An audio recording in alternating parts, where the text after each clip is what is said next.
I got into a fight with a girl before, and I got suspended for 5 days. My sister had came up to the school and tried to get some work for me or whatever so that I won't be just in the house doing nothing. So I got some work, and you know, I sort of did some, but it's like I missed the test. And I feel the whole week was unnecessary. It wasn't even my fault or whatever, but they suspended me because she's the one that came up to me and I was just defending myself, but they suspended me anyways. But I did some work, you know, I made up some work. We had a test that Friday. I didn't really know what I was doing. I felt that the suspension was unnecessary because I was sort of stuck on a test. I was trying to tell my teacher, like, oh, I don't know, like I wasn't here for a whole week, but it didn't matter. And I felt that suspension was unnecessary and it didn't benefit me. Before that, it was this girl. She kept saying stuff to me and she kept saying how she was gonna fight me, but we were just arguing. This was going on for like weeks or whatever, and we had a sub that day actually, and I guess she was trying to prove her friends that, oh, she knew it, like she was just wanting to act like she was tough, and we fought.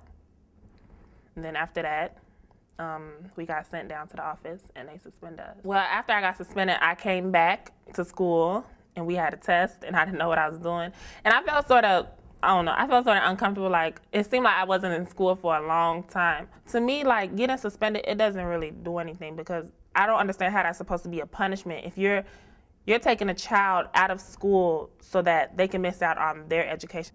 I think that it would have been smart if they would have called us two together. They tried to separate us because she was acting like she couldn't control herself. She kept acting like she was so angry at me or whatever.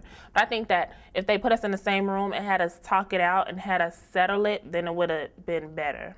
Talking it out is always a good way. You know, just bringing people together and talking to them and saying, this is why you're arguing, this is why you're fighting. Is it that necessary? Is it that important? Because usually people, when they're angry, okay, they fight, and that's it. It's usually over dumb stuff. So I think that when someone fights, they can take them to a room, they can settle it out, they can talk it out, and I think that'd be a better alternative because when someone fights and they get suspended, they have a lot of anger in them. They come back to school, they probably do it again. In my old school, they were ridiculous with giving out suspensions and detentions. If you go to school like a minute late, they don't care who you are or what you do, you're gonna automatically get a detention. And in our school, a lot of people, they didn't go to detention. So if you didn't go to a detention, then you get a in-school suspension. And if you didn't go to the in-school suspension, then you get an out-of-school suspension. And nobody went to detention. So everybody would either get in-school suspension or out-of-school suspension. And it was just ridiculous. And even if you get, I think that they need to do something else. Like if you get into a fight, they suspend people for 10 days, for basically 2 weeks. And then if somebody's suspended for 2 weeks, then they usually don't come to school until the next month or the week after that. Or sometimes they just don't go to school because I feel you missing out on a lot of stuff. And they're just going to be like, okay, well, I might as well drop out. It just leads to more negative things. You're out of school for a long time. You feel that you're a bad person, all that stuff. And it just leads to negative things.